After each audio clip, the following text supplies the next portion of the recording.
Today is Sunday, April 14th, 2019. This is episode 235 of the Defensive Security Podcast. My name is Jerry Bell. So I'm sure you're all wondering, where has defensive security been for the past 5 weeks? Well, that's a great question.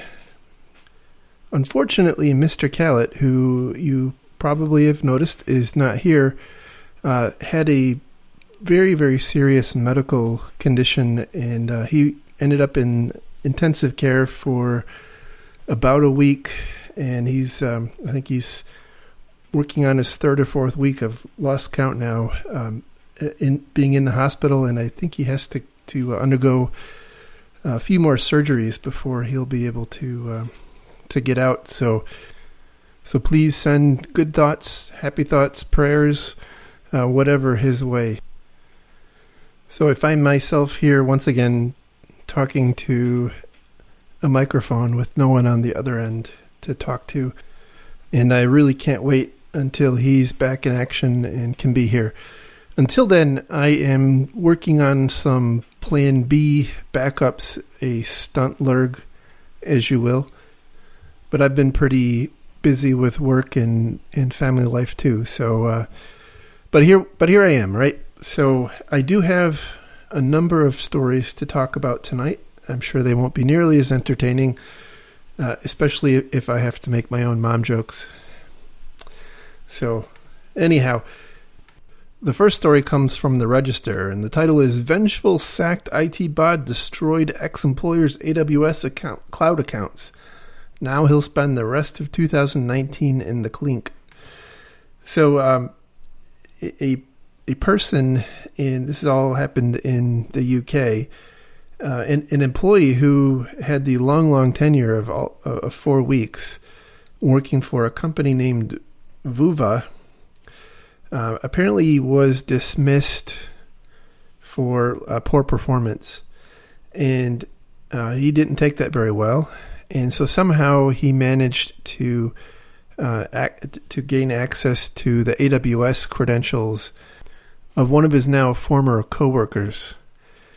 He then proceeded to delete 23 servers from the AWS account of Vuva, and in the ensuing aftermath, Vuva apparently lost a number of pretty significant customer accounts, and that caused them to have to lay some of their employees off. So, this is one of those, unfortunately sad examples where you can kind of see the direct linkage between security issues, security incidents, and harming people directly. Normally when we talk about a data breach, it's credit cards, and really it's some nameless, faceless bank that ends up being the entity that loses money or is damaged.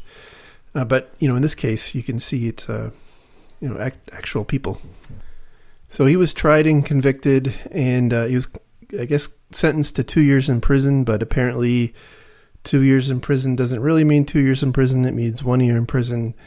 I suspect that is some kind of metric conversion. But in any event, not too surprising. Sounds, certainly sounds like it's well-deserved time. But, this points out a fundamental problem I've actually observed a lot with organizations moving to the cloud. The cloud is a lot of wonderful things that can be used with great advantages over traditional infrastructure. But one of the things I really consistently see everywhere I go is kind of bad hygiene as it pertains to the credentials for the what I'll call the cloud account or the management account for for cloud. And we've seen in the past some fairly significant examples like CodeSpaces, which we talked about a number of years ago. They were, as I recall, a GitHub type organization for storing source code, and basically overnight they were wiped out because all of their infrastructure and all of their backups were hosted in AWS, and an adversary obtained access to their account or accounts and deleted everything, both production, test, backup data, and so on. One of the things I don't think we talk enough about in this new world of cloud is best practices on how to manage those accounts. For example, most cloud providers don't provide intra data center redundancy or backup. In terms of if the data center were to burn to the ground, the organization's basically going to say, that was really unfortunate, and they'll set up a new data center as they're able to. But as a customer, it was your responsibility, or my responsibility, to have provisioned some type of an offsite backup, maybe in a different region or what have you. But I also wonder if there's some kind of best practice about moving them between accounts. So assuming that one account becomes compromised, your main production account becomes compromised, it doesn't provide an adversary the ability to delete your backup data altogether. And then also, on top of that, looking at opportunities to have completely offsite or offline backups, so that if your provider's completely hosed, that you still have the ability to recover your operations and your data. But certainly in this particular case, and I think there's a comment in here from the CEO of Vuva, which indicated that they didn't have two-factor authentication on their AWS accounts enabled, even though that would have helped. It really does point out the importance of that. And again, it's really not very clear exactly how the bad guy here was able to get access to his former coworker's credentials. I mean, it could have been a candy bar, a phishing email. It could have been a Post-it note that he walked out the door with. So you don't really know. But when you get down to it, most implementations of two-factor would either prevent that or make it a hell of a lot harder to pull off. All right, so moving on to our next story. This one comes from ZDNet. The title is "Study Shows Programmers Will Take the Easy Way Out and Not Implement Proper Password Security." So not hopefully too surprising, particularly given what we see on an almost daily basis being announced and disclosed publicly about different websites having their badly stored passwords breached. This group of German academics ran a study using freelance programmers, and they gave basically, we see this a lot in other contexts with Mechanical Turk.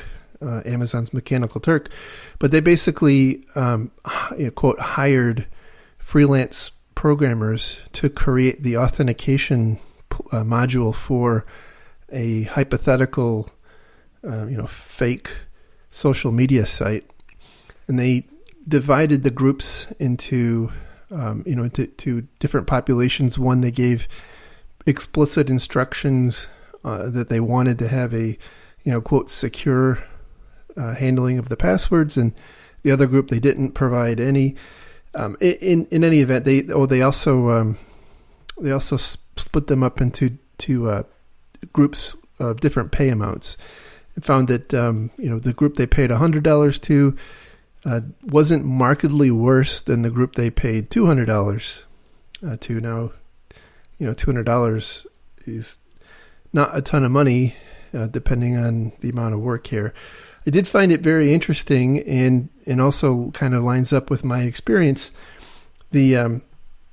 After receiving additional instructions from the researchers to actually implement password security, the way that these freelance programmers chose to implement password security is kind of interesting. 8 of them apparently picked base64 as their chosen method, which apparently some of them at least had disputed or argued with the researchers, claiming that it in fact was a safe way to handle the passwords. 10 of them chose MD5. That was far and away the most common. And then surprisingly, actually 7 did pick bcrypt, which is certainly among the most preferred method. Less than half implemented any kind of a password salt scheme. So the conclusion the authors of this, or the author, I should say, of this article draws is that you really need to provide explicit instructions about exactly what you want when you're documenting the specification for something like this, because the programmers in general, now I suppose there's probably some sort of selection bias of the types of programmers who hang out on freelance boards and willing to take what appears to be a fairly sizable piece of work for $100 or $200. But the net point stands that if you're going to hire that out, you really shouldn't be completely leaving it on the programmer to understand what needs to be done in terms of security. I suspect if we were to extend this to other types of application security, whether that's cross-site scripting or really anything else, we probably would see very similar results. So again, it occurs to me, the lesson I walk away from this is really that especially in today's age of agile development, there's still an important role for well-designed, detailed requirements. All right, the next story, there's actually 2 stories that are kind of very similar, but like 2 different sides of the same coin. The first one comes from Ars Technica, and it's a very long and interesting read. And the title is Casino Screw-Up Royale, A Tale of Ethical Hacking Gone Awry. So a couple of security researchers ended up identifying that the maker of some casino software had a Jenkins server hanging out on the internet and was vulnerable. And lots of details I'm omitting here, but the researchers contacted the company, and the company didn't take it. They really didn't respond at all. And part of that probably was because of the way in which the message was communicated. Apparently, was not a very professionally written email. Which, by the way, I will. I want to take just a tangent, a small tangent here. Being able to write well is a very important skill, and one of the things we all should, and me as well, need to understand is that most of the time, people form their opinions of our, really about everything related to us, based on what they read. That's the first introduction, and sometimes the only thing they know about us. And if we do a crappy job of writing, that kind of sets the pace. But apparently in this particular instance, the email, I guess, went into the spam folder of the company. In any event, the FBI ended up getting involved, although not in the way that the FBI normally gets involved in such cases like this. And the software maker kind of to the bitter end was being very obstructionist and difficult to deal with, and basically didn't want to admit any wrongdoing. Issued cease and desist letters to these researchers to not talk about them. They actually got the FBI involved, and someone who had retweeted a story or a post from one of these researchers. So they really tried very hard to make make the lives of these researchers as difficult as they could, rather than just accepting that they had an issue, acknowledging it, and moving on. Now, again, there's a lot of little minor details, like the researchers at one point thought that they were going to be getting paid, and so that kind of I think injected some friction into the discussions. But in any event, it was, in my mind, a example of how not to handle things. And so that's one side of the coin. The other side of the coin is something that just happened over this past weekend. And this comes from the Matrix.org's blog, and the title is "We Have Discovered and Addressed a Security Breach." So Matrix.org, as you may or may not know, is a peer-to-peer open source messaging platform. So it's kind of similar in concept to like the Mastodon Fediverse, but really focused on messaging. So very similar in concept to what happened with in the previous story. This organization's Jenkins server was compromised. Now, in the previous story, there's no indication that a malicious party compromised the Jenkins server and did anything bad. But then again, given that company is so secretive, we don't really know anything. Whereas in the Matrix, I'm going to really confuse everybody. It's not the Matrix.org, it's Matrix.org. In Matrix.org's case, they were breached apparently via some recently discovered Jenkins vulnerabilities, and in any event, the Matrix team here was very, very upfront and transparent, and actually they were so transparent that I made a comment on Twitter, and the Matrix Twitter account actually responded back to me, and indicated that this Jenkins server was actually exposed to the internet by design to actually increase transparency to the community of users and developers. Unfortunately, they didn't, as is often the case, right? They didn't understand how that can go wrong, and one of the reasons I wanted to bring this up, not only as an example of a good way of handling this kind of situation and a bad way of handling this kind of situation, is that IT automation and orchestration tools are, at the same time, they're becoming increasingly pervasive and important. But also in that same vein, their level of sensitivity goes up because they are, they're now effectively one-stop shopping for an adversary who wants to compromise your network.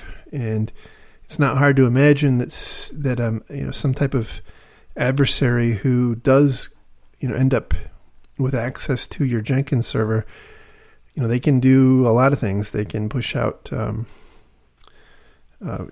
remote access Trojans. They can push out ransomware, and so on. The sky's the limit, really.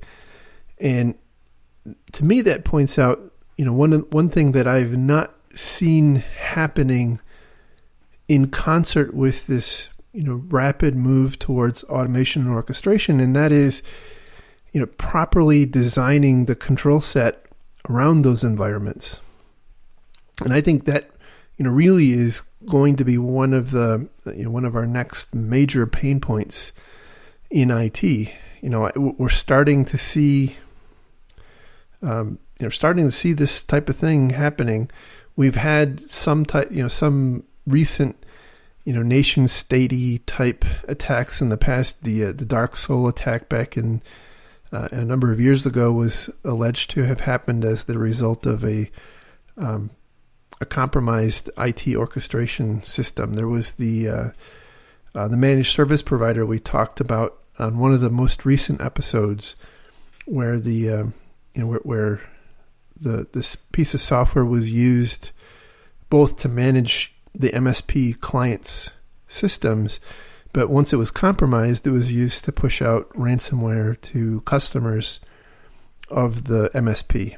So, this I strongly believe is going to be one of the next major horizons for bad guys. And, of course, any astute listener will recognize that, this certainly encompasses Active Directory. Active Directory is definitely in this bucket. Now, it's not it's not part of the super cool CI/CD pipeline type tool sets, but in concept, it's the same. It's a piece of infrastructure that most of the rest of your infrastructure implicitly trusts, and the compromise of it can really be devastating for the entire organization. I think that if I were to contrast Active Directory, though, with something like Jenkins, development type systems tend to be kind of relegated, in terms of importance at least, to a lower level. That we often allow longer patch time frames and and so on, because it's not a quote production system. If it goes down, if it gets hacked, if whatever, the customer won't know, right? They'll certainly know if the system, the internet facing website that that Jenkins ultimately controls, by the way, if that's compromised, the client will certainly know that. We'll have to disclose data breaches if if there's any kind of data on there.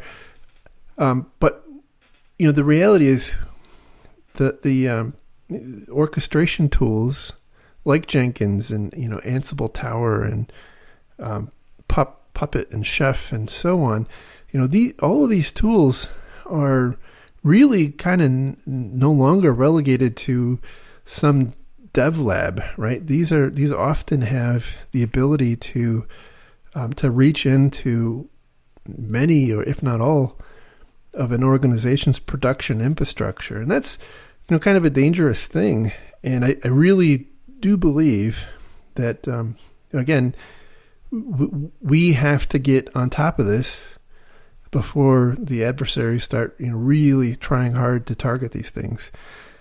By the way, it's certainly possible that, if you have, let's say, Jenkins, it's possible, I suspect very strongly, to create kind of targeted automated attacks that leverage, these tools. So, you don't necessarily even have to be hands-on keyboard as an adversary to leverage Jenkins. If you're, let's say you write some type of a worm, which, we've seen similar types of things with NotPetya. Now, granted, we all firmly believe that was, Russia launching cyber war against the Ukraine. But, the reality is there's not a lot of uniqueness that a much more pedestrian adversary couldn't pull off, especially now that the concepts are out in the public. So anyway, that's a long way to say,